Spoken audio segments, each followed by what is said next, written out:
বাংলাদেশ একটি বৈচিত্র্যময় দেশ। নদী, নালা, খাল, বিল, পাহাড়, সমতলের মতোই মানুষের জীবনও বহু রঙে রঙিন। এই দেশের সুফি সংস্কৃতি সাংস্কৃতিক বিবর্তনের মাধ্যমে বাঙালির জীবনে প্রবেশ করেছে, মানুষকে দিয়েছে আধ্যাত্মিক সংযম এবং সহ-অবস্থান।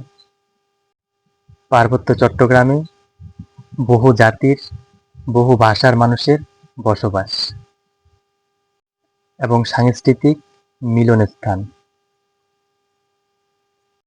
যেখানে বৈচিত্র্যতাই মূল শক্তি। কিন্তু দীর্ঘদিন ধরে নব্য মৌলবাদ, ওয়াজ এবং ধর্মীয় বয়ানের মাধ্যমে মানুষের জীবনে ব্যাপক প্রভাব ফেলছে, ছড়িয়ে দিচ্ছে সংকীর্ণতা, বিদ্বেষ, ঘৃণা ইত্যাদি।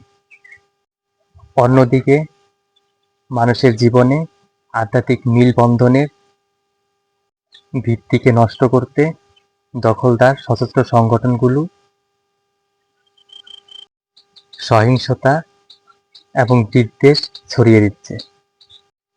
এই দুই শক্তিরই মূল লক্ষ্য হলো মানুষের মধ্যে বিভেদ এবং বিচ্ছিন্নতা সৃষ্টি করা।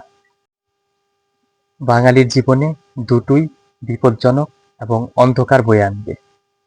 এটি পার্বত্য চট্টগ্রাম এবং পুরো দেশের জন্যই ভয়ঙ্কর ক্ষতিকর দিক।